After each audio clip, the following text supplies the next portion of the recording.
I think writing for people made me confident enough to feel like I can do it for myself. And here I am.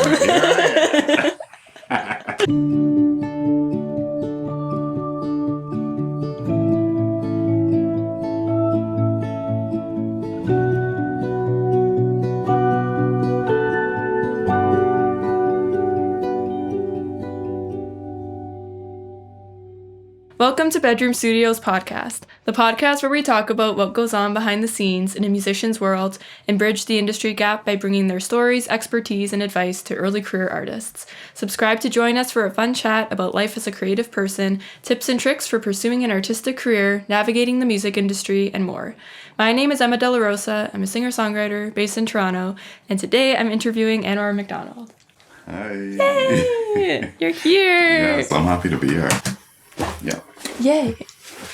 So I have to introduce myself? I should. That's the first question. Yeah. You beat me to it. Oh, I'm sorry. I should just hold my mouth. Yeah, you should just stop talking and let me do my job. No, I'm just joking. Yeah, so I'm glad you're here. Thanks for having me. I would love for you to introduce yourself. I am Anwar, as you said, and I am a songwriter, singer.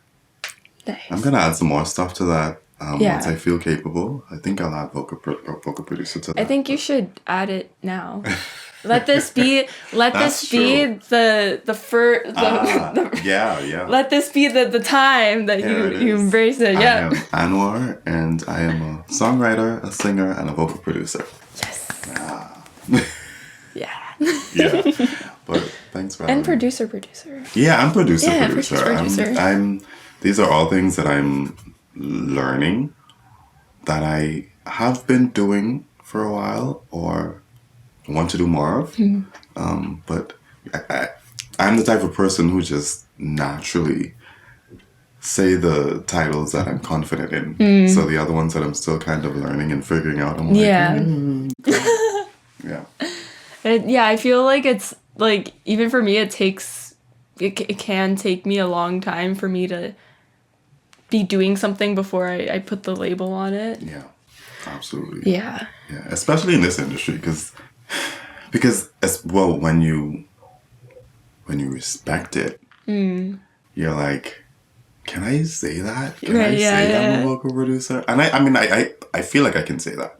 Yeah. But I take that. It's that. Yeah. It's my own, monitoring or standards of self. That I'm like, what if someone says, come produce this? And then I'm like, then you go and do it and you do amazing. I know. Yeah. You knock it out of the park. Yeah. So we've been working together for a couple of months now on my EP. And I think when I started working with you guys, I knew John from having met him a few times, but I didn't know you. Right. And so it seems like you kind of just like materialized out of nowhere and made my EP so spectacular and amazing. But I realized I don't actually like know a lot about your journey and so yeah, I'd love for you to just give any background of who you are, what your journey was. I did kind of just appear, right? Yeah. I've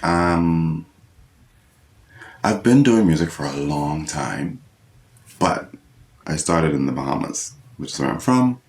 And when I started there, it's not that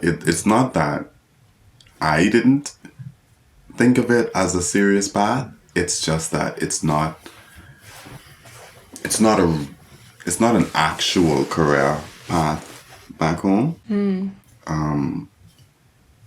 It's something you do on the side, like if you have something else. But I knew I wanted to do it. Do you mean like music in general? In general. So not just songwriting specifically? No, not just songwriting specifically. Music in general. There are people who have done music and have found a way to make it their only thing. It's very few. And I didn't have a lot of examples of that, but I knew I wanted to do music full time. So I started to write from there. I got some placements. Yay. I got a Grammy nomination. Yay. That was cool. I think for me, that was the moment where I said, you know what? I'm going to seriously pursue this thing. Wow, yeah. Because I'm like, I don't know anyone else personally that had done that. And I'm like, if this isn't a sign that I should just do this thing seriously, I don't know what is. So I just did it. And that's why you met me. Because because I made a conscious decision to throw myself into music after that. So I am literally someone who has no like music training or like in music theory or anything like that. So the likelihood, I guess, that I would be in the room working with you on your EP is not super high, but I was determined to get there and to work in music. Yeah. So then I popped up. And I'm so glad you did. Yeah, thank you. I'm happy too because I love it. So yeah, I have more questions about like more specific things about what we were saying, but I want to say like in my experience working with you, and it's been we've been in the studio once a week over maybe 2 months, right, or like maybe even less, or maybe more or less, something like that. And like that process of having you vocal produce while we were recording and tracking all of the vocal parts has like fundamentally changed the way that I record now and that I perform my songs. Oh wow. Yeah. That's amazing actually. Yeah. I love that. Yeah. Because I'm for me, I'm very good at describing what I want to hear, and I'm always concerned about not necessarily overstepping, but like about making sure the singer understands it's just about my ear and not about me trying to have an opinion about something.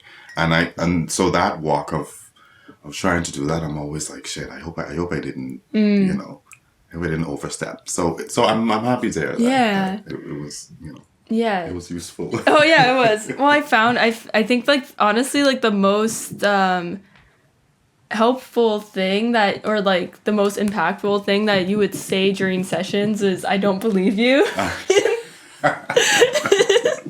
That is so funny because It's true. I know, but I But like, okay, but for me, and I think also for a lot of singers, like when I'm recording, especially when I'm recording something I want to be released, whether it's consciously or subconsciously, I want to sound pretty. Yeah. I want my voice to sound pretty. A lot of people want their voice to sound Yeah. pretty. As a matter of fact, that's all a lot of people care about. Yeah.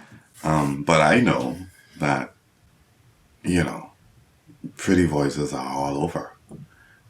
And it's about who holds you while they're telling the story. And that's, I mean, for me, if I don't believe a story, I'm not listening to it. You know? So I'm like, well, let's make sure, let's make sure that's covered. Yeah. Yeah, because I think that's like half the battle. Yeah, it was like a weird journey with my relationship to the final product. And some of it took me a little bit of time to warm up to it because I didn't think it was pretty. But then afterwards I'm just like, it was with like my song Easy Target specifically, where because it was like so emotional recording the take that we ended up keeping. And so because it was like kind of like it wasn't fun. It wasn't fun recording that song. No, it was so hard. And so I was like kind of associating that feeling like with the take as well. But then I was like in my head, I'm like, oh, I kind of want to re-record it. But then I was thinking, I'm like, what would change if I were to re-record it? If I were to re-record it, I would try to do what we did, but make it less emotional, less vulnerable, and by extension, less real. And I was like, it would be more pretty. And that's the thing. It's not that I don't think you could sing it prettier, because I know you can. I've heard your voice. But listen, there's a difference between pretty and beauty. And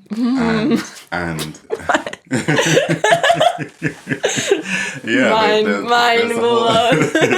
there's a whole difference.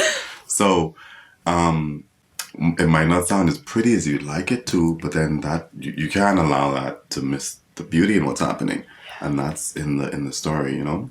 Yeah. Yeah. So never worry about the pretty. Yeah. I mean, no, of course. I won't sit here and hear a vocal that's a chop and be like beautiful. No. But if the voice is carrying the story and it hits because I believe it, then beautiful. Yeah. And it's good to have people that you can trust to give you that opinion. Yeah, I'm happy that you found that trust and you were able to do it, because you did a great job and you delivered the song, and it's beautiful. Thank you. Yeah, so you should be proud of it.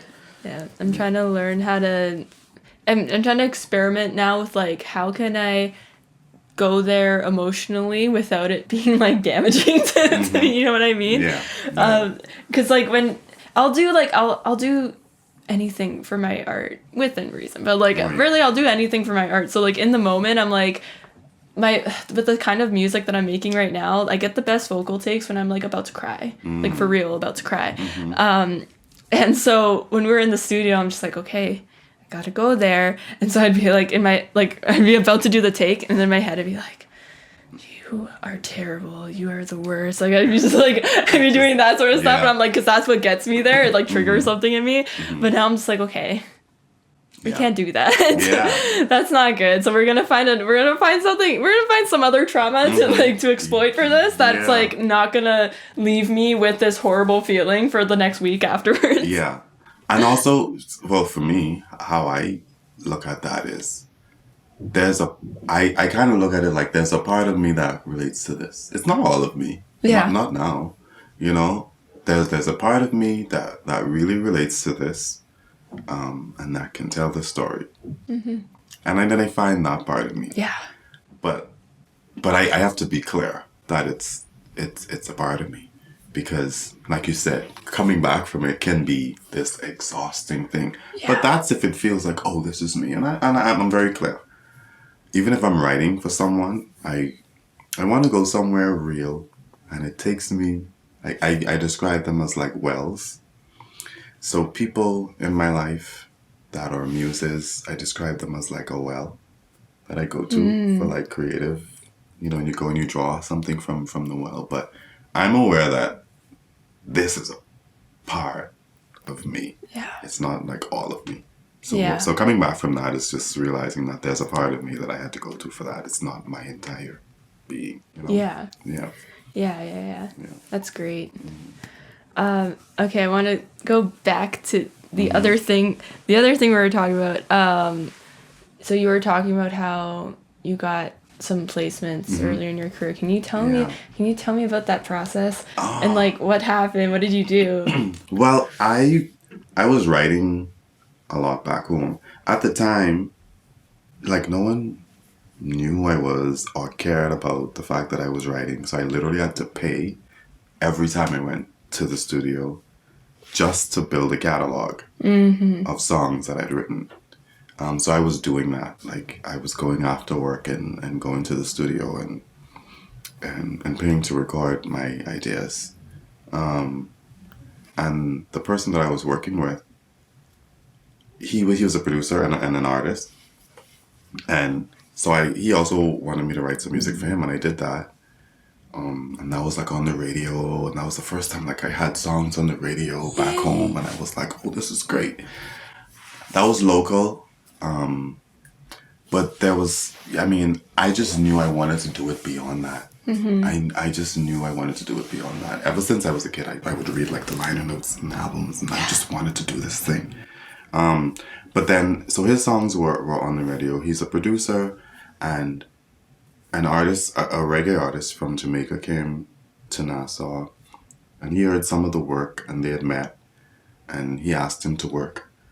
And the producer is like, we can, but he mentioned that he had a writer who he was working with. Long story short, that artist asked he asked us to send him a song. And I went in the studio that day, and there was a beat playing, and my friend, at the time, he's the producer of the song. He's like, I hear like a love song, and it's gonna be great. And at this time, the artist, his name is Jah Cure. He had been a big like love song kind of crooner. Like, so it just made sense that it would be a love song. But I was like, this feels like like a message song to me. And that's what I wrote. It was like a message song about things being tough, and that's life, but you have to like pick yourself up and focus on, and he's like, this is my first single. Yeah. And I was like, so it was the first time like an international act had wanted a song. So he said, this is my first single, send me whatever else you have. We sent 7 songs and 6 made the album. Wow. Yeah. And the 7th one made his follow-up album. Wow. So that's how that was my start. That was the first, that was my introduction. And those songs, which were the first reggae songs I'd ever written, those songs ended up being nominated, because that album ended up being nominated for Best Reggae Album at the Grammys. And it was, I don't know, it was so interesting because up until that time, the idea that you could do it wasn't like a real thing. Yeah. It was like this far away thing. And then the placement happened. I was like, I think I could do this. Yeah. I could do this because I did this here on this small island. I think I could do this. Yeah. So that, I don't know if I even answered the question. Yeah. Well, I feel like, yes, you did. Yes, you did. But okay. I feel like there's like so many things that like people talk about that are like, when you talk about it, like even you saying, like I got a placement, and it's like that seems like something so abstract, and it's like how did you do it? How did you get to that point? And then you describe how you do it, and it's like you just did the work. You were really good at what you did. I think, yeah. And it was, and things fell into time. place. So Yeah. this is what I always say. I think that happened because I had been doing the work before. I had been like trying to prove myself. Yeah. Beyond that, there was no other producer or like writer or person that was like, oh, hey, come work with me. This guy knew of what I could do because I was working with him. And that got me in the door. Yeah.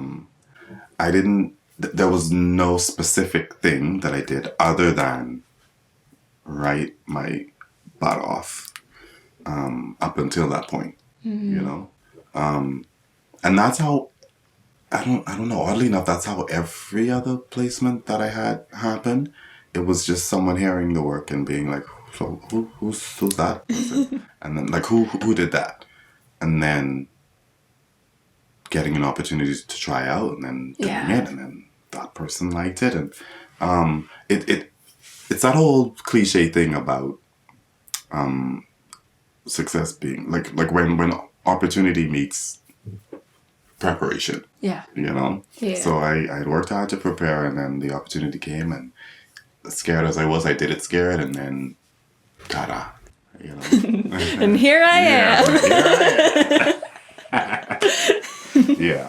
So, yeah, I don't know. I mean, there are some stories you hear where there's like this great thing that happened, or for me, it has always been just work hard and proving myself has been how I got opportunities time after time, being able to prove what I'm capable of. Yeah. Yeah. And I guess being patient too. Absolutely. Yeah. Because prior to those things, there were so many times when you just get so close, and that happens a lot in this industry. You get so close, and you get your hopes up, and that had happened to me a couple of times. There was like this, we're talking to like this person's manager or that person's agent, and then those conversations would happen, and then it would just go cold, and it started to become a thing that I realized was bothering me, and because it was bothering me, it was bothering my art. And I'm like, no, I can't. So I eventually had to get to the point where I'm like, listen, when this happens, it happens. I can't sit there and expect that it will happen in any way. I just need to be prepared for it. So I stopped being, like, when I would get close, even now, like, there are things where, someone wants this song, it might go here, it might go there. And I'm like, okay, great.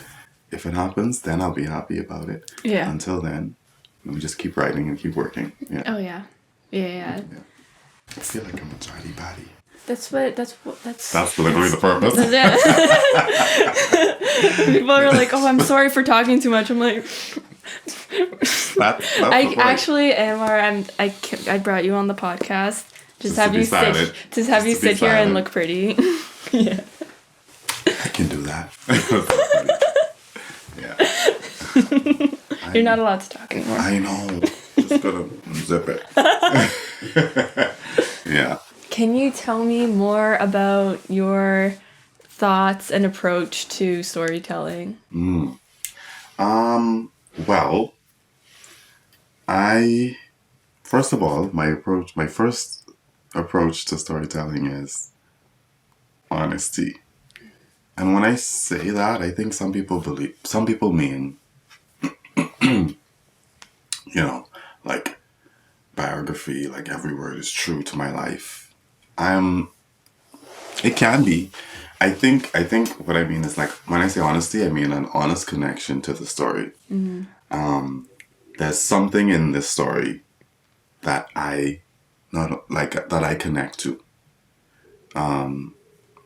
If the song is, there's any version of like love song, if it's talking about like being hurt or being disappointed, there has to be a level of honesty. Someone has to understand being disappointed by someone. It doesn't have to be all of the words don't have to match your life specifically, but if you're gonna tell a story, there needs to be some kind of connection, because I feel as though people can tell when you're pretending. Even if you're writing a story, if you're writing about something that you never felt, people know. Particularly the people who felt that thing. Yeah. You know what I mean? It's like, well, how disappointed could you be if that's how you know what I mean? It's so for me, storytelling starts with honesty, and also it starts with, and also it considers the listener when writing the story. And when I say that, what I mean is, in that honesty, you have to understand that there's whoever presses play on that and they hear it, if they have felt those things before, they have gone through those things before, you have to be responsible with those feelings. Because if you know what it feels like, you would want to be responsible with those feelings. Yeah. And I feel like that's included in the storytelling. You think about you at the time that you felt those feelings. You think about someone else who might hear this and feels those feelings, and you deal with it accordingly. I think that's why, I think I mentioned to you before, some stories that I want to tell, when I'm in the thick of it and still dealing with those feelings, I don't even want to touch the song yet. I don't want to write the song yet, because I haven't processed it enough, and that's me considering the listener. Yeah. Because I know if I write the song now, that'll be more for me. But if I want to write a song for someone else, I need to have processed those feelings so that I can, again, approach it in an honest way. And an honest way means it's not just my side. There's another side. And if I want to be honest, I have to consider that side And when I'm in the thick of it, I don't want to consider that side. Yeah. I'm just thinking about me. So yeah, I think storytelling requires you being honest with yourself about how much you connect with that story, and then going from there. Yeah. This I don't. I think this will be a good question. I feel like it seems kind of obvious. What is your definition of story or of a story? A story to me, a story to me is not necessarily, it could be a telling of events or an expression of events. But to me, I think a story, when I write one anyway, is an expression of my feeling about a certain event. Not just what happened or why it happened, but how I felt about what happened. That's the kind of stories I prefer to write. Because a story is something that people also see themselves in. If you're reading a story, if you're listening to a story, if you're watching one, things that you can kind of see yourself in some way just make more sense. And that's why I also say sometimes when I'm writing a song, I like to leave space for people to color. It's not just about me. It's about someone else as well. So they need something to color in. I can draw the image, but leave room to color, because someone has to see themselves in the story. So so for me, I'm expressing how I feel about a thing, and that's my story. My story is I went through this thing and it did this to me. And yeah, I think that's my definition of a story. Not just telling of an event, but your experience, what it did to you. Yeah. Yeah. I like that. I like that a lot. Yeah, and I think about this a lot, about like the balance of like in lyrics, the balance of describing things and like painting the picture, and then also the how you feel about it, and sort of the things that aren't necessarily like a description of like a physical image or place, but sort of talk more about the emotions. And there needs to be both. Yeah, absolutely. Yeah. There needs to be both. Yeah. Because that's the you in it, right? The specifics or the part of the story that are absolutely you is necessary. It's necessary. I think some people just think it's the only thing, but it is necessary. Now there are some songs where if it is just an account, this is just about what I went through and how I felt and what it did to me. There are some songs that are specifically that. Yeah. Still written in a way to include folk. Yeah. Like it's so cool when there's I think like metaphor can be used in like so many ways other than just like kind of the typical definition of metaphor. And like when in a song, when we're describing a place or describing something that happened, like I love it when those things are like, it's kind of like metaphor where you're describing something that happened, but that thing is a metaphor for like whatever like emotion or thing or feeling that you're I love that kind of stuff. Yeah. Oh, I always think of the song "Don't You Worry" by Oh Wonder, and there's a line that says, "We skipped our dancing feet along beside the thick black air." I might have gotten that wrong, but that lyric just like puts me in that place of like, it's like two people in love walking and skipping, and it's like it's so much more than just the couple walking down a street. Yeah. It's so much more than that. And then it makes you imagine, it just makes your mind do things. Yeah. As opposed to,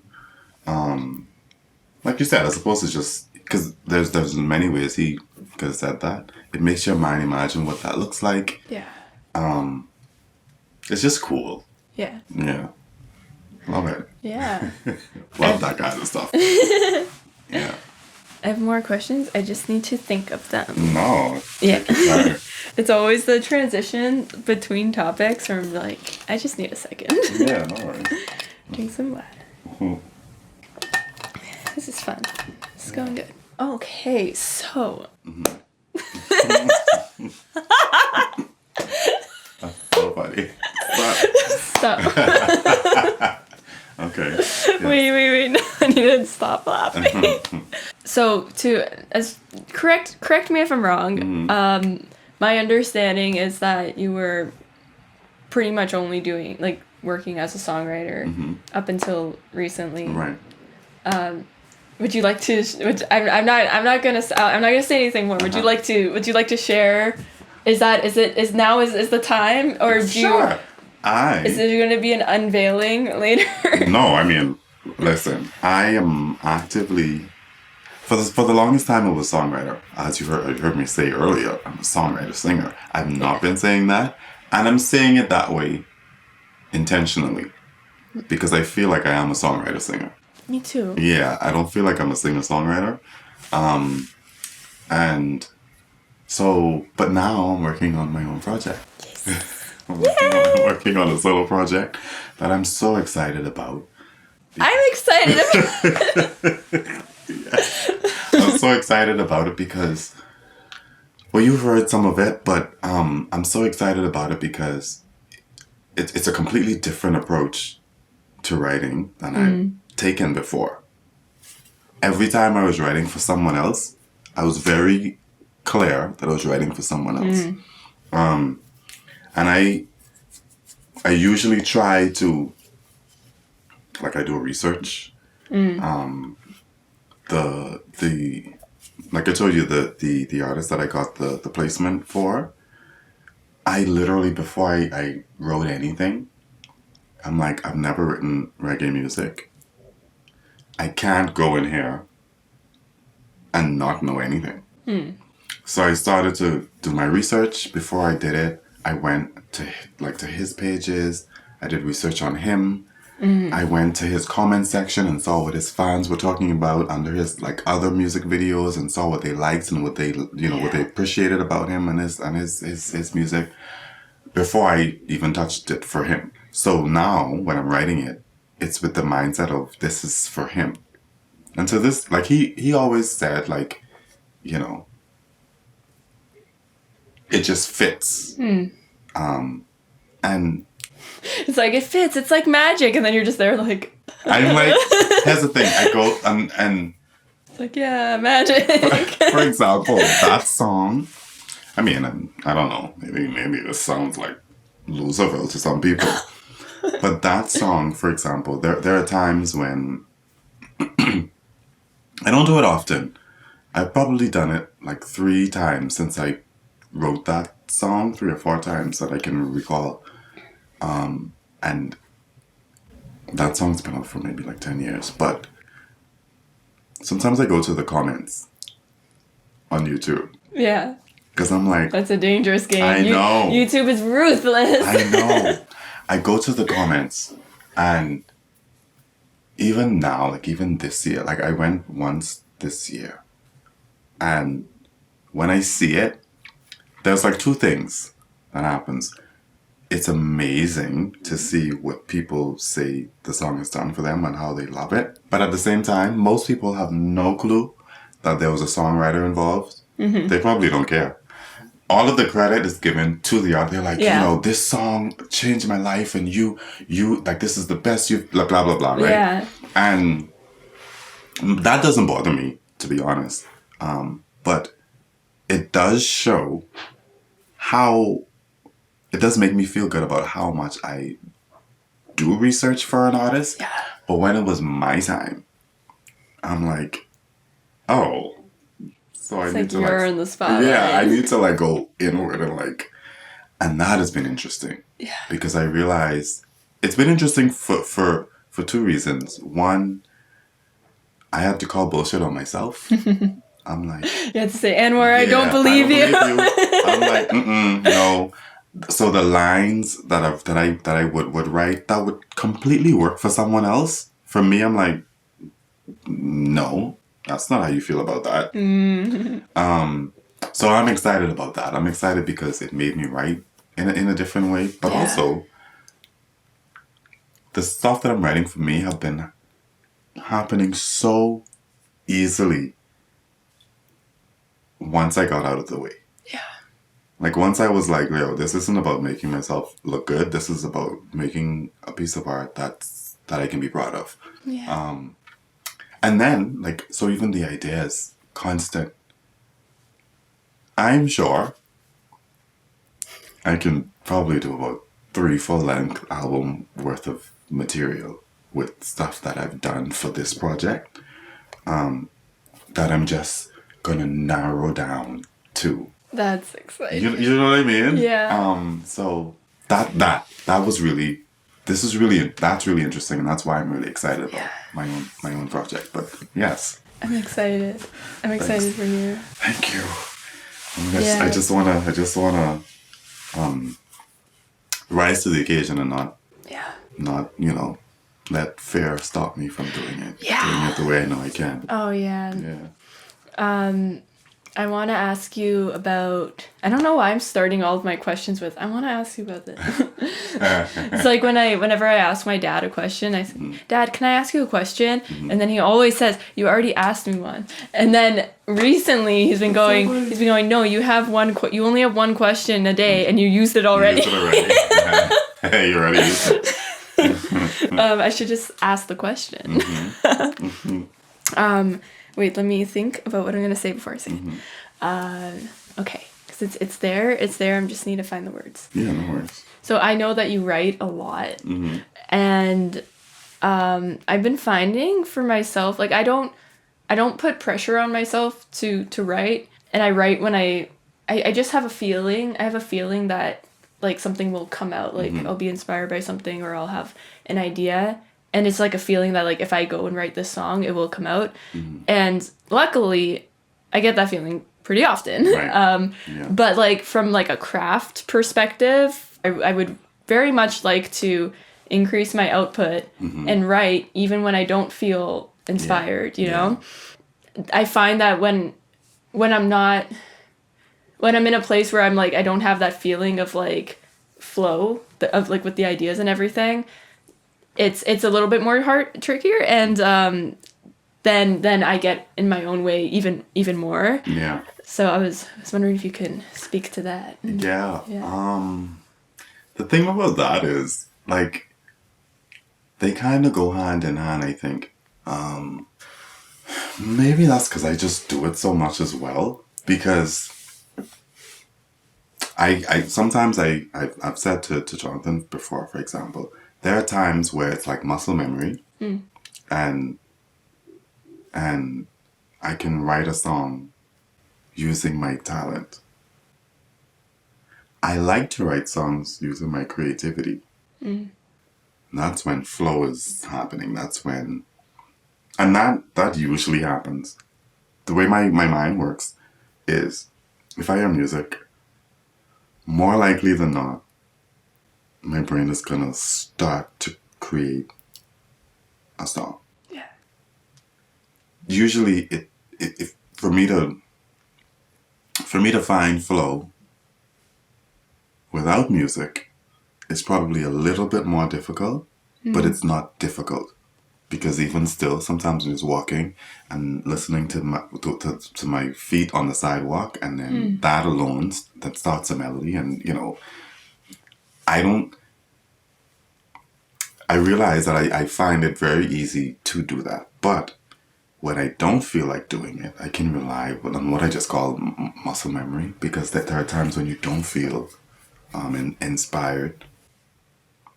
But I'm a feelings guy, which, Me too. yeah, I'm a feelings guy. And I think people who are feelings people can tap into that. Yeah. Even when it's not like creative flow. Yeah. Because you just need to lock down the feeling. Yeah.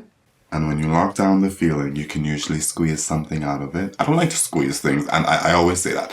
If I'm in a session, it feels like I'm trying to squeeze like a dry towel. I'm like, okay, let's just call it and come back at this another day. There should always be something, but I don't know. I think doing it more makes it easy to do it when it doesn't feel like a natural thing. Yeah. It's not, you don't have, I don't ever feel as, and that's something I struggle with. Like, wait, did I half-ass this? And I don't half-ass anything music related, but when I'm not using creativity and I'm using my talent, I can start to feel like that. But the good thing is, in co-writes, and a lot of co-writes, for example, it doesn't usually, a lot of co-writes, Doesn't dry up as fast. it doesn't, and also a lot of co-writes I've found don't require, there are some, but a lot of them prefer to use your talent as opposed to your creativity. For me, I'm like, okay, that's fine. Let's just use the talent. It's a good thing I'm really talented. I'm like, okay, that's fine. I'm like, we could add a song where I threw my creativity in there, but the talent is fine. So that's another thing. Like if it's, because some songs don't require that. Yeah. Yeah. Nice. Some people are like, girl, just make my ideas rhyme. Like, you know? Yeah. Yeah. Yeah.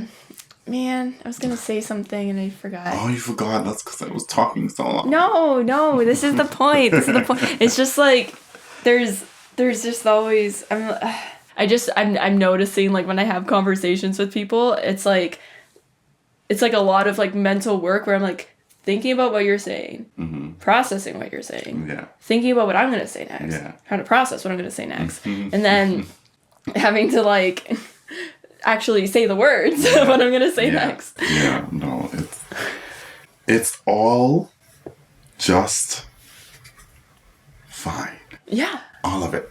Yeah. All of it. The parts when we know what to say, when we don't know what to say, it's all just fine. Yeah, it's so funny because the podcast started like a couple of reasons why I started the podcast. One was because I was just knew some cool people and wanted to talk to them. Right. Thought it would be fun. But then also I was like, I really struggle with talking to people. In some ways, not in all ways. I love talking to people, but it was so hard. I would get so nervous. And so like I want to do this to develop this skill. Yeah. But now season 5, I'm like, I'm so much more comfortable now. Yeah. But now the thing is like, now because my skills develop, but then it takes my confidence a minute to catch up. So now I'm in season 5, so I'm like, okay, I am who I am. I talk the way I talk. Right.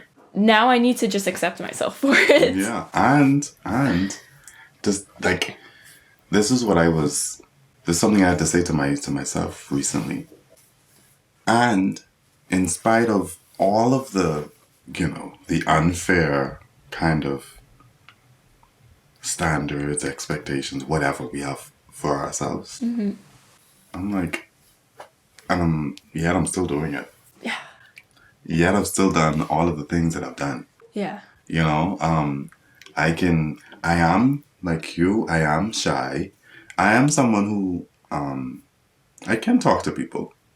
The chances of me initiating conversations are pretty slim. And if I'm in a room, I'm probably quiet and like out of the way somewhere, observing. But I've still done all the stuff that I've done. Yeah.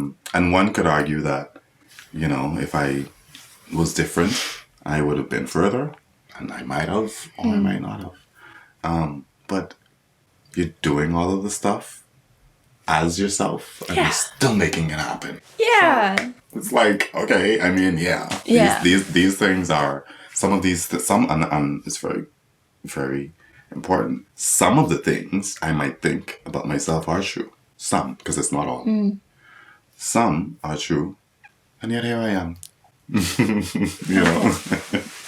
Yeah, we're doing great. Yeah. We're doing so great. Absolutely. Let me check what other things I wrote down here. Okay. Oh, wow. It's like just what we were talking about. When I okay, wait, let me back up. I talk about you a lot behind your back. But in all So funny. all good things. Yes. All good things. Yes. Well, thank you. I just love saying it that way because it's it's like I find it so funny. like what? Yeah. But yeah, something I always say about you is that you know yourself so well, and you exude this like you exude confidence, but it's like a more like grounded kind of like where you're not. It's the type of confidence where you're just like you're just yourself as opposed to like trying to prove something. Yeah. Trying to prove something is. That just, oh my goodness, just thinking about it gives me anxiety. I feel like people who tend to try to prove themselves are the people who have underlying insecurities. Yeah. Yeah. And, well, because here's the thing. The way I look at it is, I feel like I am a good person. That's the first. Nah, I don't think so. So first of all, I'm a good person. Yeah. Which is always a good place to start. I always question that, and I was questioning that the other day, and Jonathan was like, "Well, first of all, only a good person questions if they're being a good person," which is interesting. Yeah. But also, I much prefer someone be around me, and we can actually have a connection. The same way I feel about my stories and finding something honest to connect to. I like to do that with people. And a lot of times that doesn't happen. So, for me, I'm like, the best way for that to happen is for me to be my authentic self. And people that click with that, and the people that don't. And then it's less work for me. Yeah. Because if you connect with something that's not truly me, that's so much work. Because I have to remember who you want me to be when you see me again. Yeah. And that's exhausting. I can't. And yeah. Oh, man. I can't. Yeah. I've spent so much of my life like not even realizing the extent to which I was trying to change myself for other people. And yeah, I'm finding like it was like such a weird realization where like I think it was just like on a random day I was like taking the bus home and I was like, I don't think there's anything wrong with me. Yeah. Exactly. What is so bad about me that I have to constantly Absolutely be nothing. trying to be someone else, you know? No, nothing. Here's how I think about it. Me and who I am is fine. I absolutely want to better that. But I want to better that. Yeah. I want to better who I am. I don't want to become something that people want me to become. Yeah. I just want to be a better me. You know what I mean? Yeah. Which means finding out the things that I like about myself, finding out the things that I feel like I can improve, and giving myself grace in trying to improve that. Like, that's my life mission, not to become someone that people think. I have an idea of like what my higher self is. And all of it includes a whole lot of me stuff. Like, it really doesn't have a lot to do with that includes like people's, impressions of me. Because all of that stuff was things that I really, really considered at one point in my life. And the only place that it got me was where people wanted me. It didn't get me where I wanted to be. Oh my God. Do you know what I mean? Yeah. So I'm like, I have to shift this because I want to get where I want to be, not where people want me to be. Yeah. So, you know.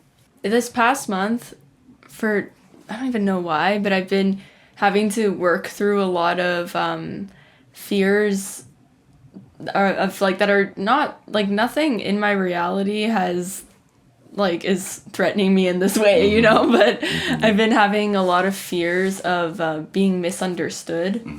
What would you do? Here's the thing.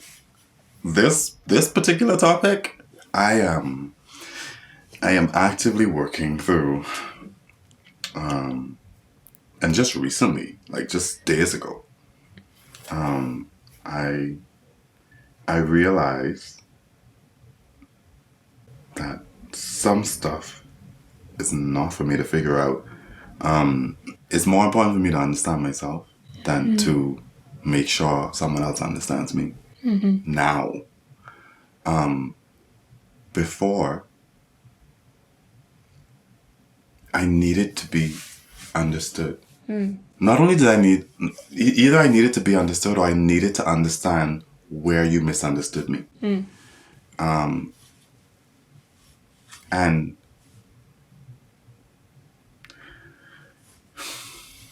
I, this is interesting because I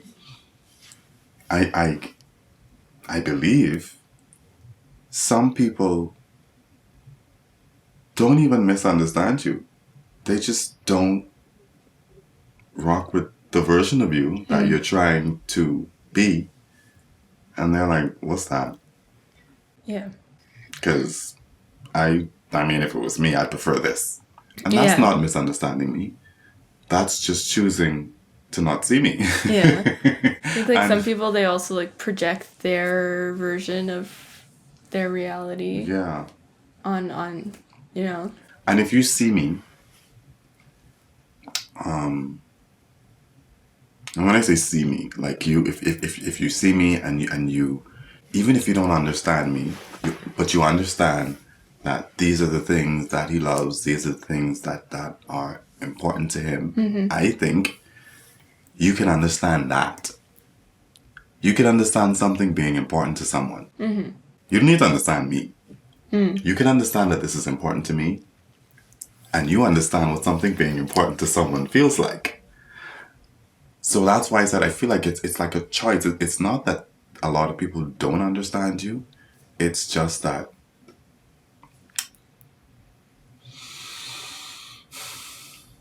I don't know. I think people have an idea of who they want us to be, and when we're not that, it's like what's happening. But that's not our business. Yeah, it's like this release of control that we have to, and it takes grace to do that, because I could be like, okay, you know,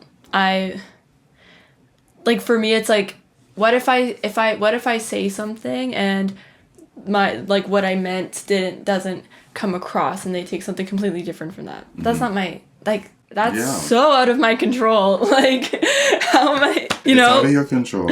And also if you said something and someone misunderstood it,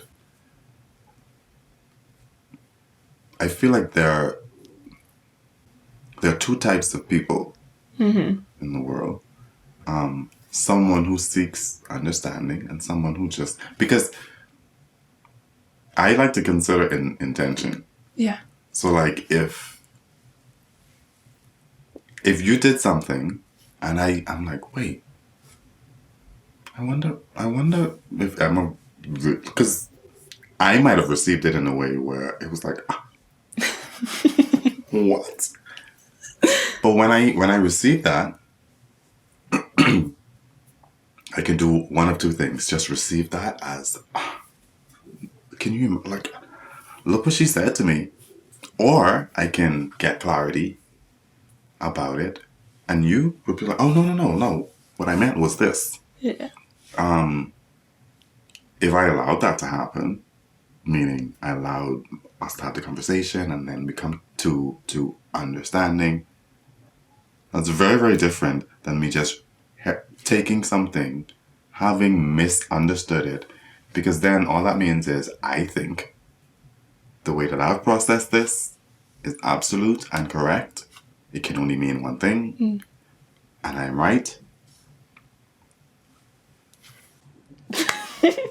There are cases where you can't mistake what someone meant, but if there's a misunderstanding, I think, yeah. And I mean,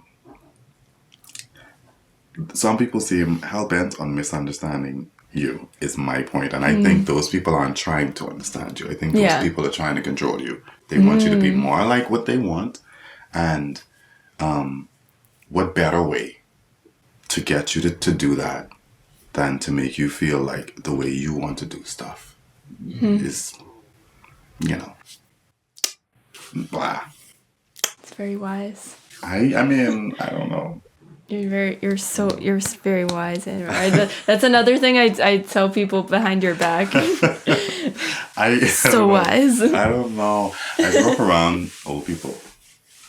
I grew up with my grandparents in the early years of my life, and I don't know. I feel like that because let me tell you something. Old people are my jam. I love that. I love old people because, and I mean, I'm not saying it like old, but like people who are like elder. We have perspective. Growing up with my grandparents made me realize the amazing difference between knowledge and wisdom. You can have all the degrees. There's a difference between having knowledge and having understanding. Yeah. And that, oh my God, understanding is gold. Because, I can know why something works the way it works. And then I can understand why those things happen. That, it even makes you deal with people differently. Yeah. The knowledge can have you in the same exact scenario. Knowledge and wisdom can come in, and and I'm talking doctorate, can walk in and make you feel so small. And wisdom can come in that room and understand all of the same things and get to the heart of the matter. And that I always loved and respected. I mean, yeah, I wanted to go to school and I did, and I like smart people, but wise people, oh, that's my jam. I'd much prefer that. Yeah. How does that translate into your music? 100%. 100%. Because, like I said, when you have to in a story, when I have to consider my listener, I consider them in a different way. Like, that's why I want to do the research. That's why I want to know who I'm talking to. That's why I want to know who the artist wants to talk to. Because wisdom tells you, knowledge can say, oh, you want to talk to those people? This is all you have to say. Wisdom understands that the way you might have talked to those people last year isn't the same way you need to talk to them now. Or this word or that word carries this kind of weight to this listener, but to that one, it's like I don't know. I think wisdom. It's nuanced. Yeah, wisdom requires nuance. Wisdom is the presence of nuance. I think knowledge, obviously, still amazing. It's great to know shit, but wisdom is understanding that even where you don't see nuance, it exists. Yeah. Yeah. And I love that. That's how I think about everything. I'm like, when I see something that I do not understand, I see something happening that I don't understand, I understand that it's happening because there's something I don't understand. I'm not like, why is this happening? I'm like, okay, there's something here I don't understand. What was I going to say? Oh, I would love to ask you about You stop saying it like that. I want to ask you. Blah, blah, blah. No, ask the question. So, okay. So your new music. Would you like to share any of the inspirations or like what it's about? Sure. Yay. So the new music is more personal than the Jukebox music. There were personal songs on Jukebox. I think Voices is probably the most personal one on there. Yeah. But this one, I actually like tapped into personal story Yeah. outside of myself. Because Voices was a conversation with myself, and that's why it was the most personal on that album. But this one, there's conversations within myself, but then it goes outside. It touches on like relationship that I've had with people. So some songs touch on that. Some songs touch on the good parts of those, and some touch on like what the people's like doing parts of those.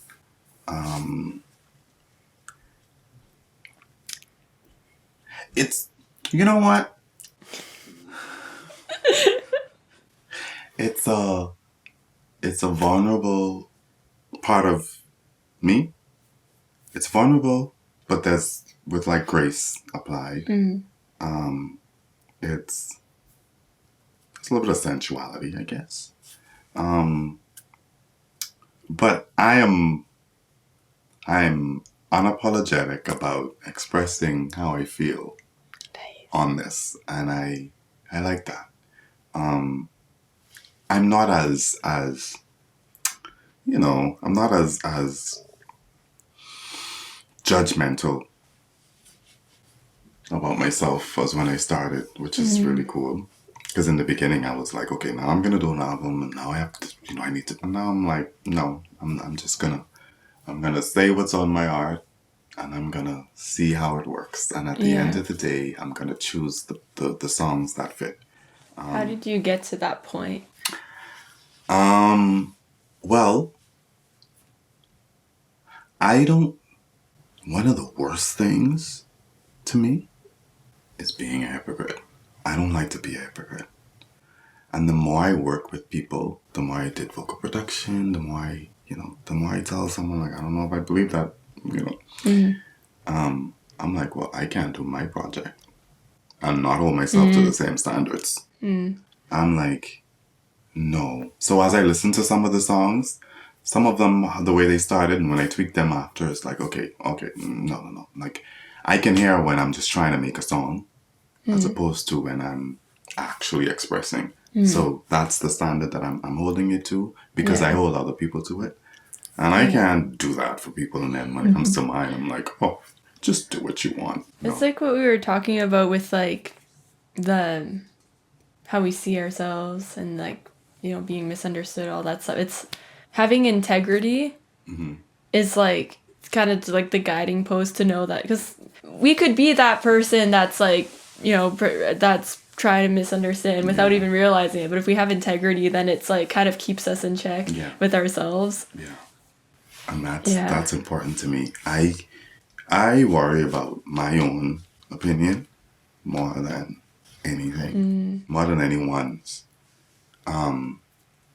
Because I know the standard that I hold myself to. Yeah. I'm a very, treat me like I treat you guy. So, for that reason, I can't treat people like crap if I want to be treated. Because then I expect them to treat me like crap. But, I forgot the question. That's very funny. How do you not judge yourself? I do. I do. But there's a difference between being critical of your or like being critical of your art and being self-reflective and trying to do better. And there's a difference between that and judging yourself. Oh yeah. I think. Yeah. I'm usually like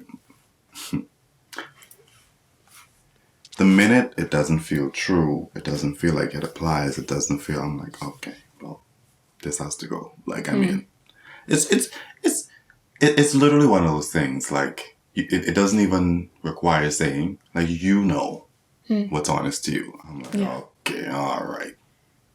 Cross that out.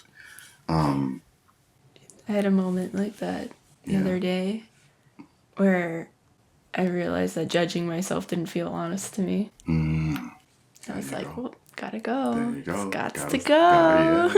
Can't be doing that. I was like, wait a second. Why am I still doing this?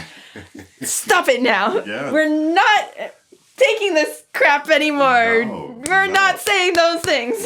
Absolutely not. Absolutely not. Especially because, like, you know the real. Like, I know the real me, and I know who I am as a person. I'm like, why am I treating myself like I'm not that person? Right? Like, no. And whether someone else sees that or not or whatever, I mean... It's like, we talk about, like I want to be treated the same way I treat other people, but it's also like, I want to treat myself the same way that I treat other people. That. Yeah. 100% that. I'm heavy on that. I saw a quote one time and it changed my life, and I move accordingly ever since, which was the whole best friend idea. Say it to yourself the way you would say it to your best friend. And I would take so much care if I was going to do that. Even if it wasn't my best friend, I take absolutely care if it is him. But if it wasn't, I know the type of person I am. I would want to say something in a caring and loving way. And I'm like, I need to do that to myself. I would literally do that for a stranger. Why wouldn't I do it for myself? So, yeah, I'm very big on, I apologize to myself. Sometimes sometimes I like the other day, I'm like, oh, what the hell am I doing? Like, why am I, and I forgot the term I use. Like, I was like, well, no, it's not silly. No, it's not silly. Or it's not, whatever it is, whenever I try to, like, belittle myself or say something in a way that I know I wouldn't say to my friend or say to anyone, I'm like, no. And it happens less because I check myself on it. Yeah. I'm like, no.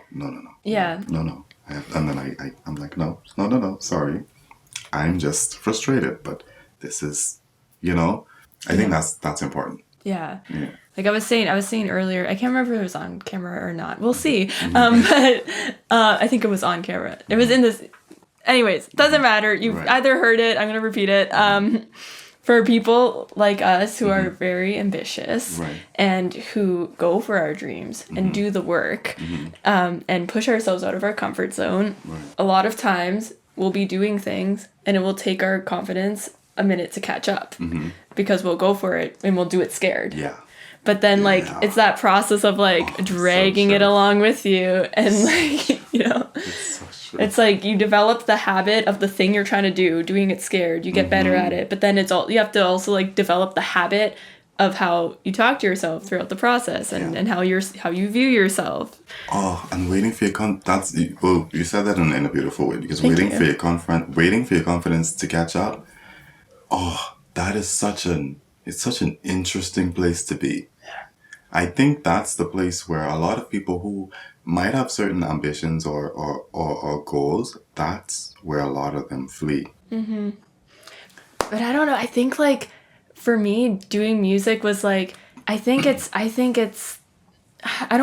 want to say that it's required for you to have a strong self-belief, because there are lots of people who, like, including myself, like, where I've done things musically where my self-belief wasn't very developed at that point. So it is possible, but I think, like, doing music has forced me to rise to the occasion in that area.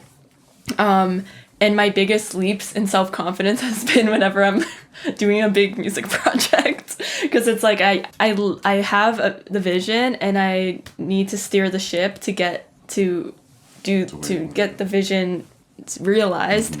And I don't know why all these pieces of fluff. Oh, it's because my sweater. I'm just like, every time I move, it's like all these pieces of. No, it's fine. But yeah, like it's I've always had these crossroads where it's like either I really like dig deep and find it in myself to actually believe in myself in order to do the thing in the way I want to do it, or I choose not to believe in myself and I quit. And that's never happened because I love what I do too much. Yeah. So That's what I mean when I say I think some people, that's where some people just give up and leave it alone. And I think that's when, for me, whatever it is, be it music, but specifically music, I was doing it all scared. But the fear wasn't because I didn't think I could do it. That was the thing. Yeah. It wasn't that I didn't think I could do it. I was sure people thought I couldn't do it. I was sure I didn't have everything that I wanted to have to do it right now. I would love, I've never done, like I told you, I've never done like vocal training or anything. I would love to do it, and I will. Mind blowing. I know. You're so good. That's very kind. Which is, I will do it. Yeah. But the fear of getting in front of a mic, in front of people, knowing what I think a singer is, and knowing that I'm not that, was nerve-wracking. But I'm like, but I know I can tell the stories that I've written. Yeah. The expert of your own song. Right. Because I'm like, I wrote this story. I know how to tell it. I'm not telling it to my full potential, but I know how to tell it. So that area, it feels so, especially when you want it to be perfect before it's out, and you want, I'm like, I can be great at this, but the only way to be great at it is to like do it. Like I'm not gonna wake up and just be great. Yeah. So that is what drives me. The fact that I respect this thing so much, I want to become as good as I can at it. But the time in between there's a lot that people don't understand, especially if they've never done this, or if they're just starting to do this. The idea that I don't have, like, your favorite artist wasn't making the kind of music that they're making now, that they're your favorite artists. Yeah. Your favorite artist wasn't performing the way that they perform now when you go to their concerts when they started. Yeah. Like, it all starts somewhere, and you have to be brave enough to stick through not being as good as you want to be. Yeah. But I think, like, even, like, if you're doing it right, you're going to experience different...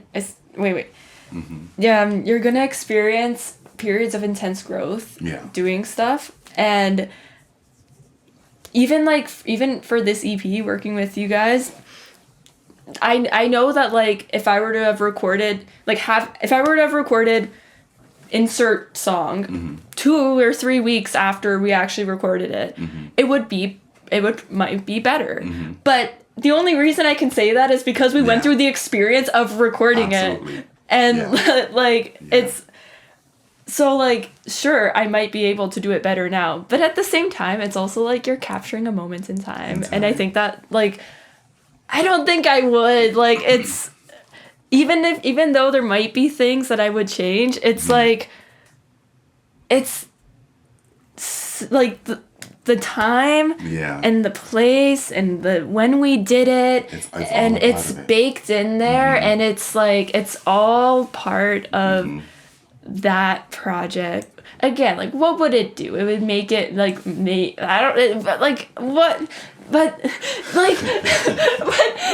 I've said this before, so I don't know why I'm putting my foot on your chair. I've said this in a different interview, but I love, I'm getting so excited.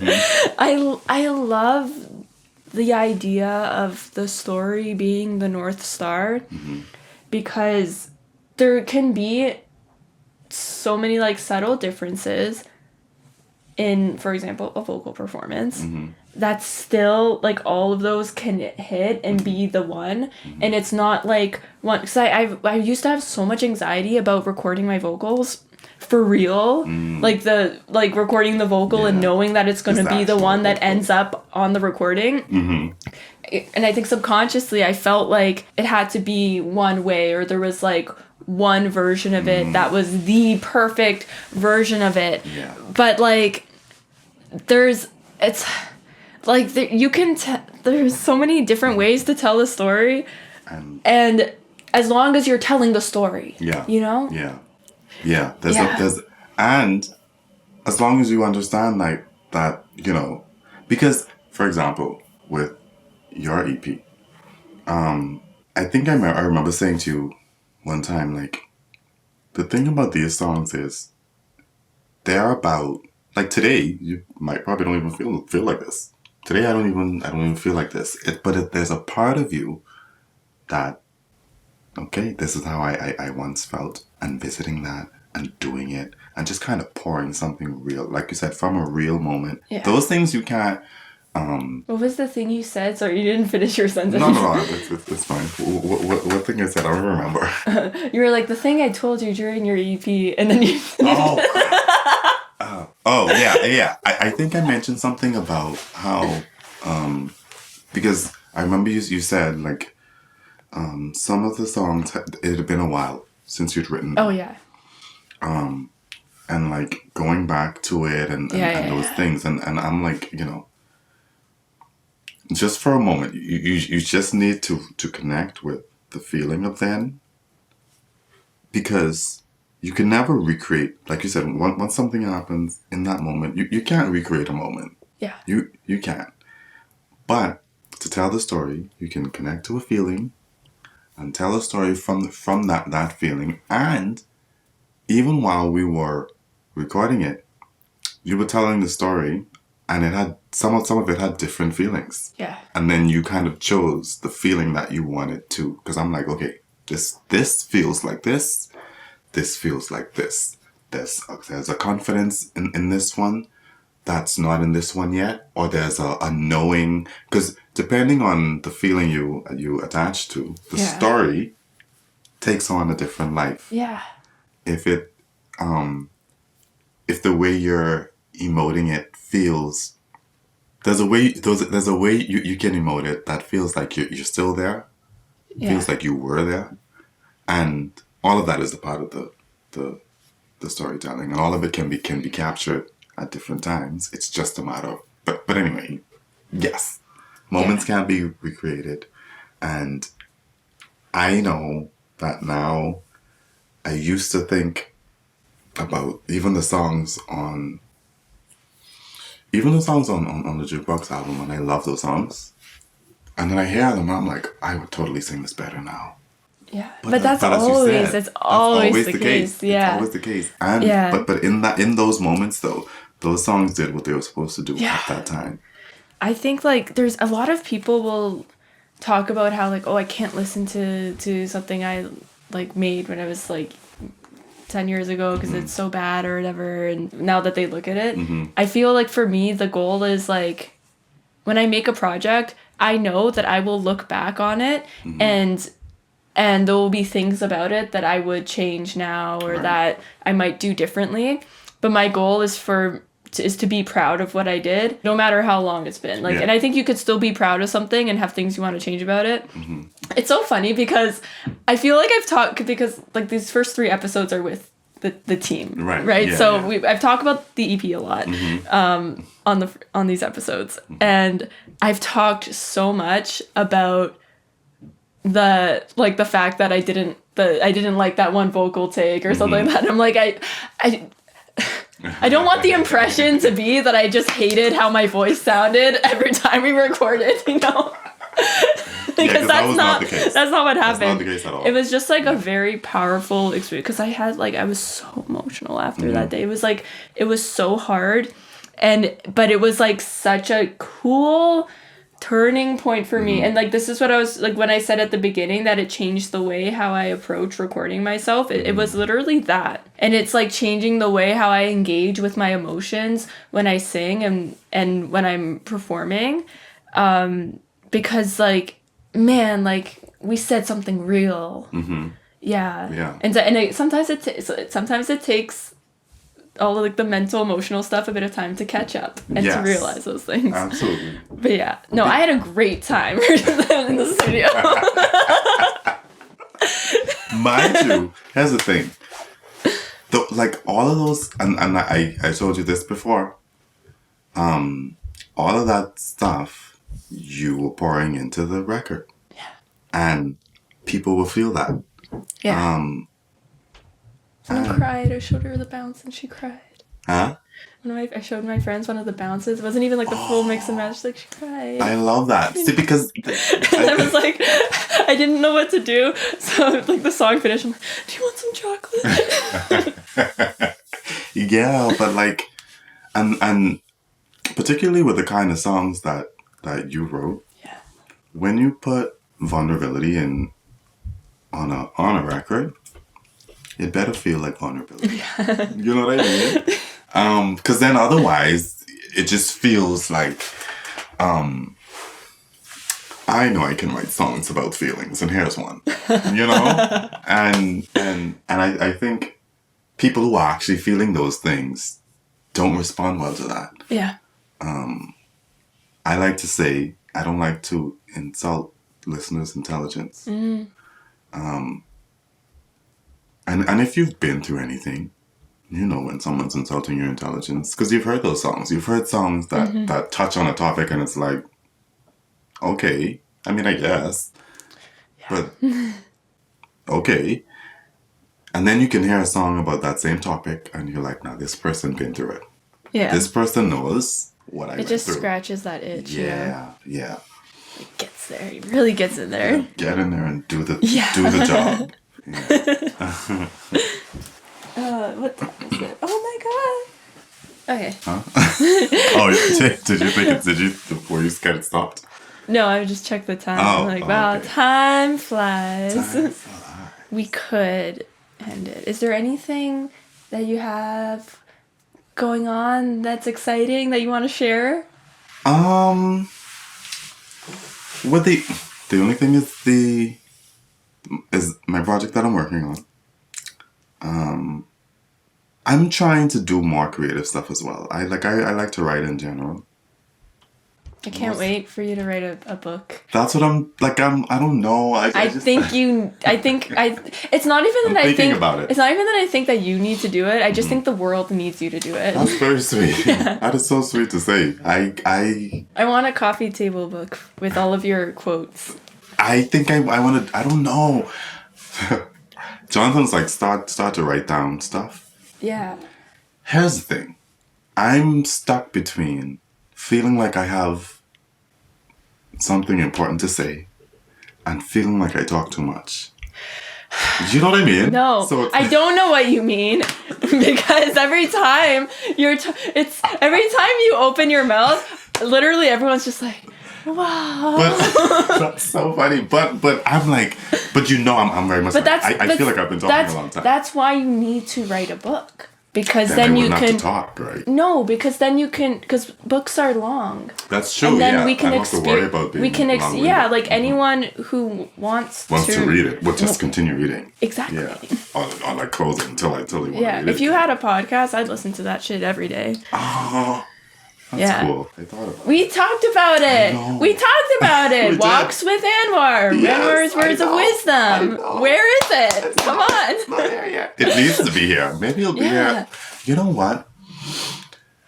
That's one thing that I want to do. I want to. Sorry, I'm being so harsh with you. No, it's fine. It's fine. Like, it's on the podcast. You better do it. That's one of the things that I want to do, because in presenting the music, I think it would be better if people got to know me a bit more. Yeah. I'm very, very quiet, and I prefer, and I think that's why I buried this dream of being an artist so deep, because being a songwriter allowed me to just remain unseen somewhere in the background, and no one even knew anything. And I can go in the comments and see the nice things that people say, and I'm like, oh, that's nice. The song did what it was supposed to do, as opposed to being out front. Yeah.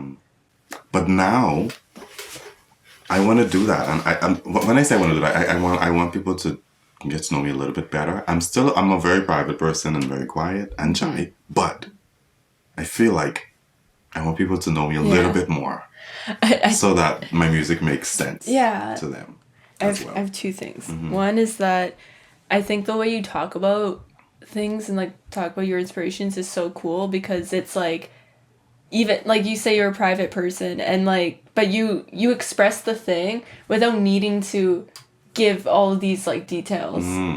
I tend to do that. I just go. I give too many details. It's so funny. I'm not against details. I would give them too, but yeah, you know. I'm saying like what like the truth. Yeah, you're talking about truth. The truth comes across. Yeah, but it's like in a way that like people can I know people will be able to see themselves in the stories and what you're saying, which is really cool.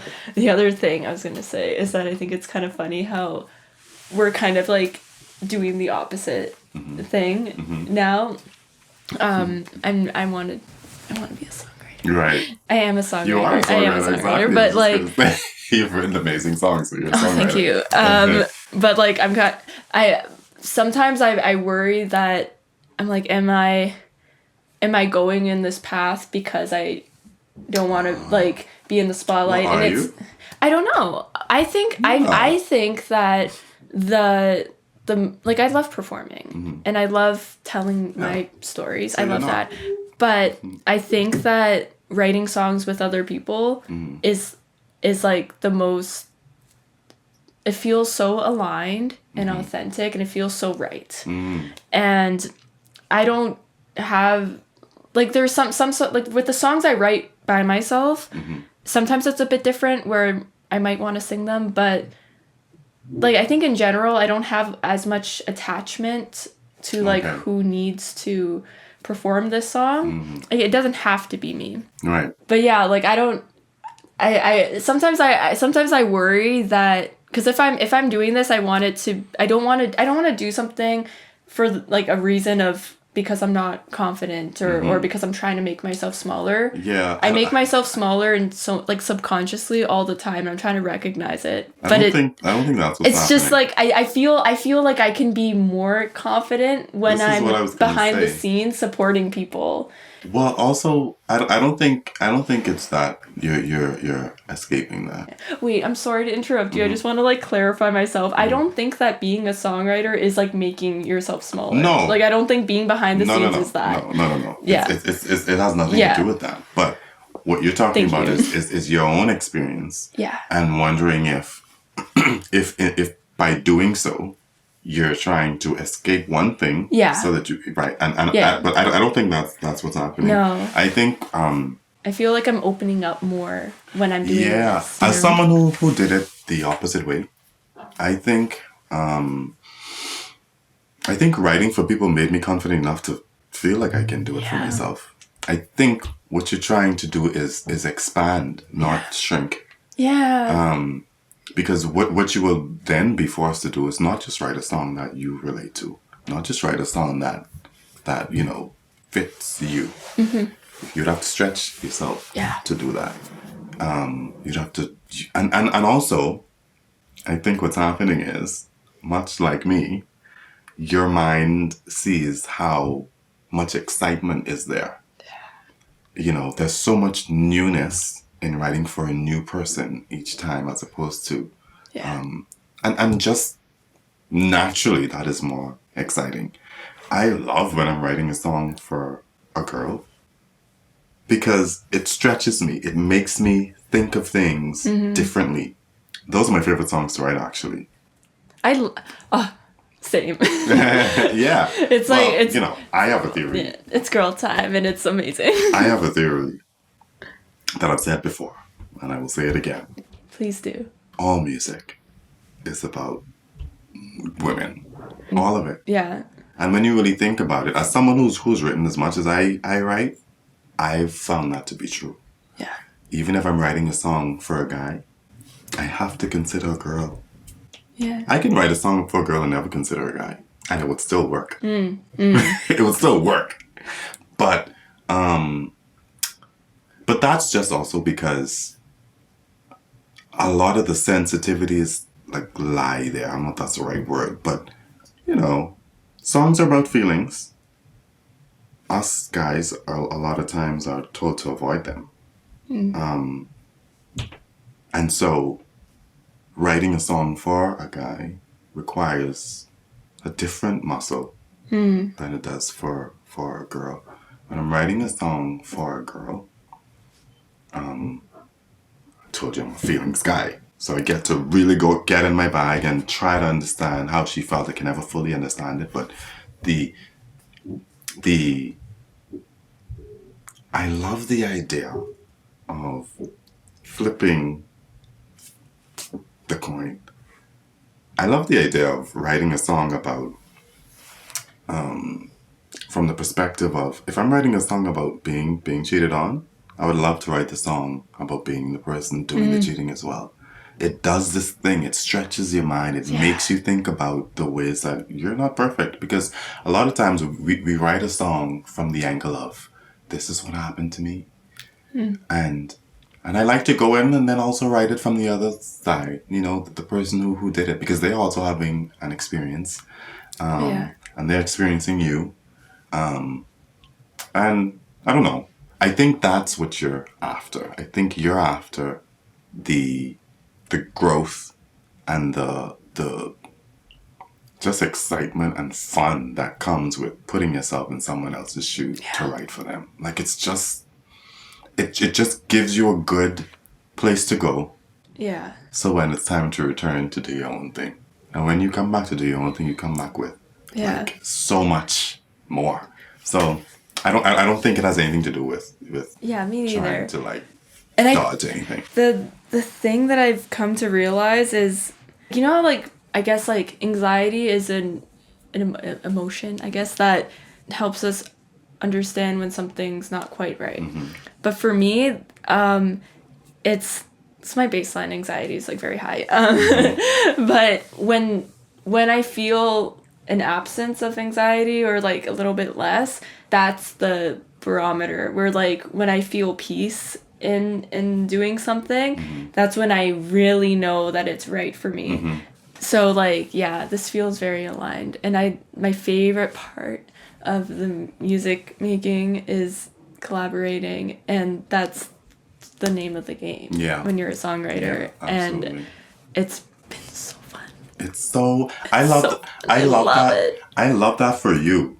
I have not had, and this is nothing to what anyone I've ever written with before, ever, because I love writing with people too now. Yeah. It was difficult for me to get there because I naturally go to that place for my songs. And usually I found some people weren't trying to go to that place. They're like, let's write a song, and it's very it's very surface. Yeah. And then I'm like, okay, I mean, I could write a surface song, but I don't want to do that. You know? And I mean, and if that's what it calls for, fine. I have to learn how to collaborate. Yeah. Because it's not. I'm still learning. Yeah. Because there's so much involved with creative people. Erykah Badu has a saying where she says, "Now keep in mind, I'm an artist. I'm sensitive about much, right?" And that's so true. Like when you're collaborating with other writers, other musicians, whatever, we're all feelings people. Yeah. And you're taking your feelings out of your body and you're putting it on the floor in the room to be picked apart by other people. Yeah. And that's not easy. Not only is it not easy, it's not easy for me to critique that.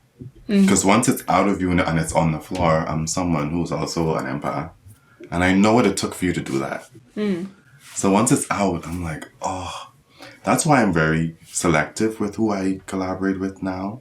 Because if I'm in the room with someone who the song is king, and they're concerned about making sure that at the end of the day, what I want is the best song. If the art is what's important, I can do that. In some collaborative situations, ego takes up a lot of space in the room. Yeah. But ego has no place in that kind of art. We should make a doormat that's like something like something like that. Yeah, leave your ego there. I remember I had a professor in university. It was like a conducting class, so there's like a lot of surprisingly or not surprisingly, there's a lot of kind of mental, emotional things you could talk about with like orchestral conducting. But something she did on the first day, she had us take a step forward, kind of like that, like the idea of leaving. Imagine you're stepping into a room, you're stepping through this like barrier, and then you leave everything that's not serving you like on the other side of that. And like as a teacher, it's like a really good exercise to do that when you're stepping into a space. Imagine you're stepping over a threshold, and then whatever version of yourself or that you want to be, like that's once you step over that threshold, that is the version of yourself that you're bringing into that space. And like how we walk into a space is so important and kind of sets the tone. But I love that just reminded me. No, that's really good. I'm going to use that. Yeah, Gillian McKay. I love that. Yeah. I love that. I think I could use that. I could use that with performance actually. Yeah. Like when you step onto the stage. Yeah. Absolutely. That's really cool. I like that. Yeah. I like that kind of stuff. Like I love that kind of stuff. Yeah. That's why I started a podcast. Yeah. Ta-da! Yeah. I'm excited for what's to come for both of us. Likewise. It's I gonna can't be a wait for good people time. to hear your music. Oh, I'm so excited. I can't wait. I'm so excited. You should be really proud of it. You should be proud of it. Thank you. Because it's really good. Thanks. And just keep doing it. Thanks. Yeah. I have to stop talking about it. Not for any other reason other than I want people to like experience it for the first time. And so I want to like not perform the songs and for a bit until I don't, maybe I will, maybe I won't, because I just can't help it because I love the song so much. But I want to like give a little bit of a break for everyone to like not have it and then have the most best version of it. Yeah. I'm excited for you. I'm excited. I'm excited for you. Thank you. You did a wonderful job. Thanks. And you should be proud of it. You wrote beautiful songs. You performed them beautifully. Stop it. Played instruments. It's so cute. It's so good. I heard it in the beginning. You know when you hear something and you're like, oh, this can be so good. And I said that to you in the beginning. I'm this is gonna be so good. You said we're gonna knock it out of the park. Yeah, because I heard it and I'm like, oh, okay. Because, and that's usually what happens. Like if the moment I hear something, I'm like, I can see the finish line. I see it. And as long as the person is like, okay, let's do it. Home run. And that's what happened here. So I'm happy for you, and I can't wait for people to hear it. I'm so excited. Yeah. Oh, I'm too excited. I can't think about it too much. It's fine. You're gonna be great. She's gonna be great, and it sounds amazing.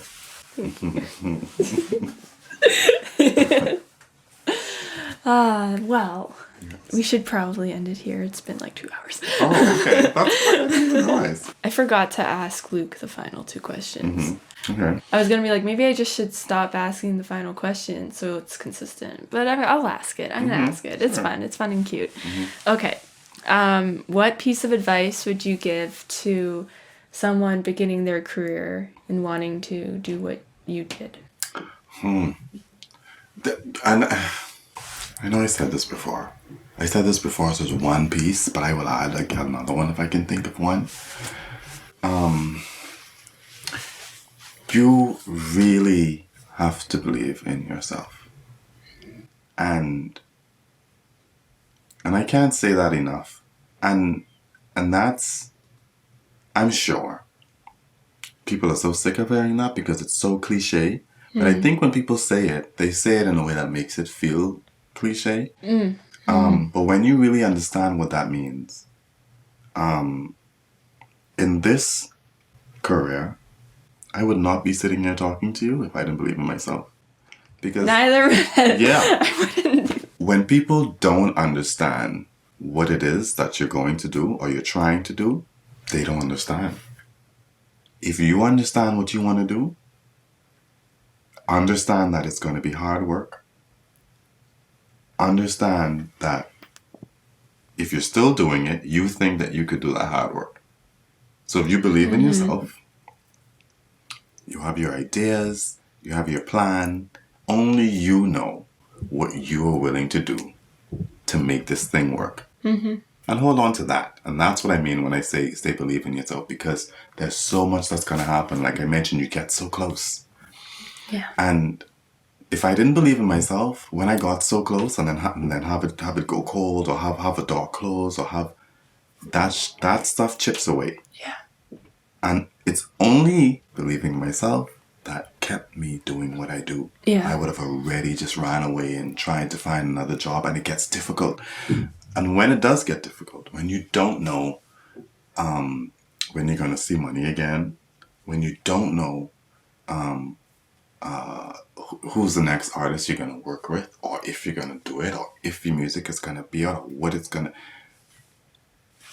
Being able to get still and say, listen, I believe in what I can do. And that's what I mean, right? Yeah. So believe in yourself, believe in your ideas. Also, understand and be open to criticism.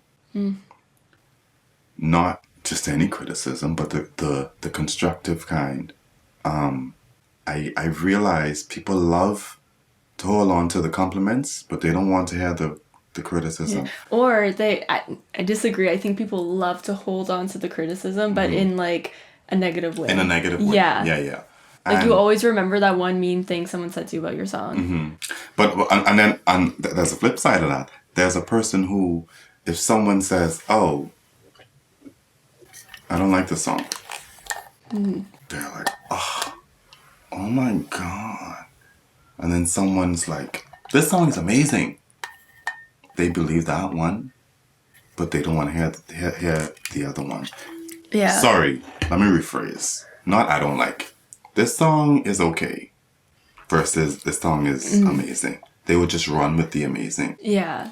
Why do you say it's just okay? There's something there. Yeah, it's always so good to ask that question. It's something like you don't have to take every you don't have to take it. Yeah, you don't have to take every constructive criticism you have, but it's good to consider it. It's good to at least explore it. Especially if you're gonna believe the praise, you gotta take both. Yeah. You gotta have balance.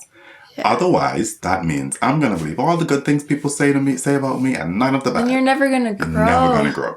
Ever. Yeah. So if you want to grow in this, particularly in this industry, because the reality is, the likelihood of you getting your feelings hurt in this industry is very, very high. People aren't, I'm very careful about how I speak to people. Like I said, I'm very treat you how I want you to treat me guy. Yeah. So I'm very considerate with how I say things. That's not everyone in this industry. Some people would just tell you straight up, don't like it. No. And you have to believe in yourself.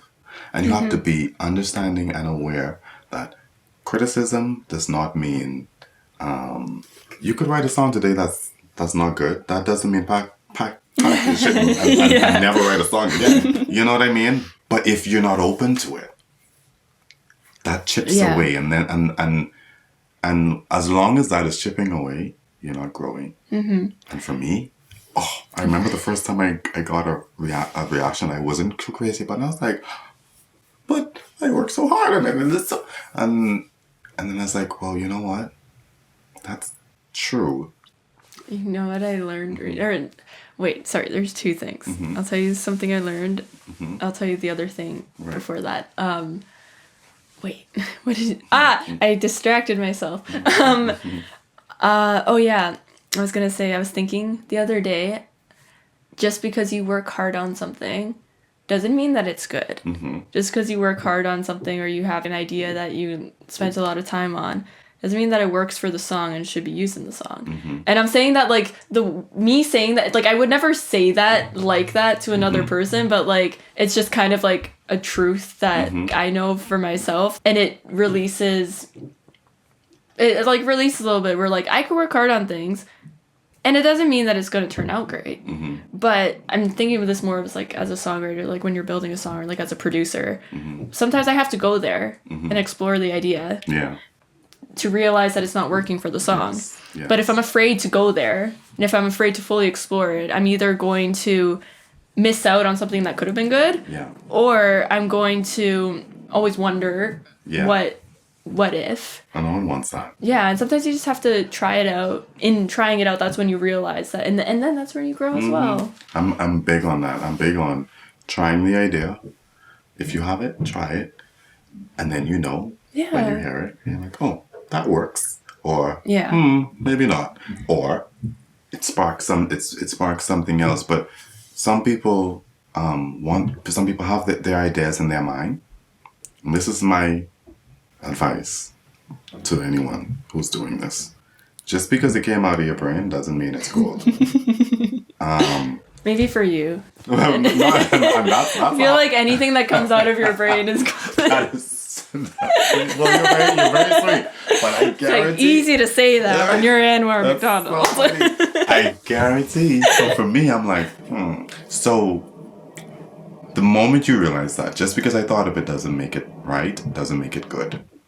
Because that's what our ego does. Yeah. Oh, I came up with this. I came up with it so quick. And we put it down and we expect, and then when the reaction is, and then it's like, and for me, that's when collaboration would kind of be weird, because I'm like, that line could be stronger. But I see the excitement that the person brought it to the room with, and I'm like, and I found a way to say it. Yeah. But I see what it has done to some people, and I never want to hurt someone's feelings, and that's why I say, be open to it, because that way you grow. When I see someone who is open to it, I'm more likely to express or to share what I think about it. If I see there's pressure. If I see that me giving a critique or some kind of feedback is doing something, I'm like, oh, okay, well, let me not, you know. So if you're coming into this and you want to do it, just understand that if you have a day where, feel no way about scrapping an idea, starting again. You write a great song today, and for the next week, you might feel like these songs aren't great. But understand that this isn't, you're dealing with a brain and a heart, and everything else. It's not a computer. Some of it is gonna be. So that. Something I learned recently, or kind of realized, was going to people I trust for feedback with things that are works in progress is really difficult, because I am aware of some of the areas that can be improved. And so, like, in a perfect world, I would want to present this thing to them, having with all the things that I already know that might be wrong with it fixed. This was I was getting feedback on my release plan, and I really had to put my ego aside and show her what I had, and it was honestly, I find, and this is like from my perspective as a teacher, I'm not teaching in schools right now, but I wish that students came to me more with their early work or works in progress, because it's so much easier to help them guide the direction when it's not finished yet. Absolutely. And it's like, imagine you're starting a journey and you could have someone say like, go in this sort of direction, and then it saves you so much time, like, from having to like go there, go through the maze and find it. So that's like, I think, along the same vein of being open to criticism, is not being afraid to show people work that you wouldn't consider to be finished or perfect. Yeah. Because, you know, especially if you're in a space where it's safe to do so. Yeah. Because the growth that happens It has to be is just people great. you trust. Yeah. That. Yeah. It needs to be that. It can't just be anyone. Yeah. Do you have a music recommendation? Music recommendation. You mean like a song to listen to? Yeah. Could be anything. It could be one of your songs. It could be another song that inspired you. This is very random. Lauren Hill has a song called Lose Myself. I like that. Nice. Check out Lose Myself. Cool. That was the last question. I'm going to read the outro. We did it. All right.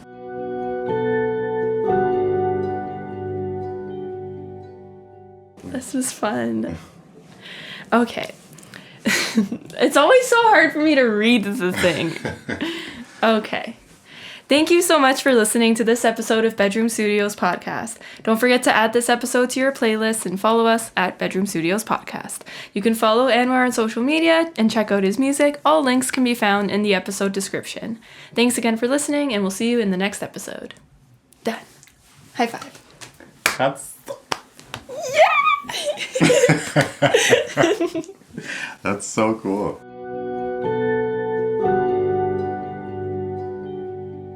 This podcast episode and its theme music was mixed by Luke Fair at Rosetta Sound.